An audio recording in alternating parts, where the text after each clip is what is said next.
Hi everyone! So I thought I would film a video on my way to work, which is basically a cafe by the beach. And today I want to talk about touch and the fluidity of touch between platonic relationships and romantic partners, because I am of the firm believer that these boundaries should be way more blurred than they actually are. And I am devastated by the fact that there is this like societal association of touch being very sexual, like, ooh, you just touched this person, oh my god, they must be really into each other. And in my opinion, to me, it's a sign of love. It's like my way of, hi doggies, oh, they're all following me now. It's just natural, you know, the same way that you might hug like a parent or a friend.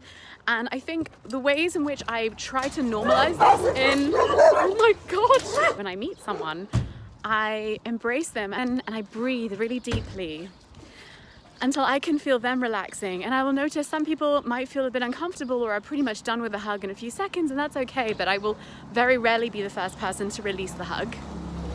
So obviously now I've moved to this new town and I'm making all these friends and I'm noticing all of these natural impulses to be really like cutesy with my touch and hug people for ages and rub noses and just cuddle with them and like lie my head on like my female friend's lap, you know, like I don't make any difference between whether it's female, male. It's like we're all humans and we love touch. So why can't we normalize this? That's what I'm feeling quite passionately about at the moment. So I guess I'm imploring you to think about your relationship with touch. What does it mean for you? And think about the ways in which you've been conditioned to think about it sexually, and how might you be able to normalize it with friendships? And it might just be having a conversation with them to be like, by the way, I realized that I want to be more fluid in my touch and it's my love language, and you know, how would you feel about these kinds of touches? And of course, like, there is the consensual side. Not everyone likes to be touched so much. I happen to be in communities like my dance community that have really normalized things like cuddle puddles, humming circles, and being really tight together, but that might not be as accessible for you. I guess I'd be curious where the boundary is, like if it's very obvious where it should be between romantic and non-romantic. When you blur the boundaries of touch between platonic relationships and romantic, flirting becomes really interesting because you've already established touch. It's not about, oh, okay, if I can touch this person, they'll know that they like me. I think it becomes so much more nuanced than that. It becomes about lingered eye gazes, lingered touch. It's like more of the pauses and that delicious silence, like micro expressions that you catch from the other person.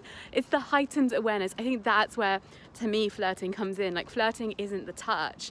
Flirting is all of the yummy, subtle. Are you slower or faster or more energetic or more silent, or are you more proximate or further away? Like, and then when you remove the association of touch being related to something like sexual or flirtatious, then it removes the pressure and agenda-driven nature of flirting, because usually we're so busy establishing and normalizing touch, right? But if it's already normalized within the rapport you have with someone, I don't even have to think about whether this connection is romantic or whether it's platonic.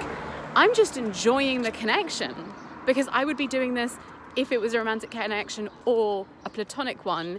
And then I can just focus on my body and what the signals from my body actually want. Does it want a more intimate touch? Does it want to let things stay as they are and stew, or to let there be this tension? I just follow that. I don't have to think about it.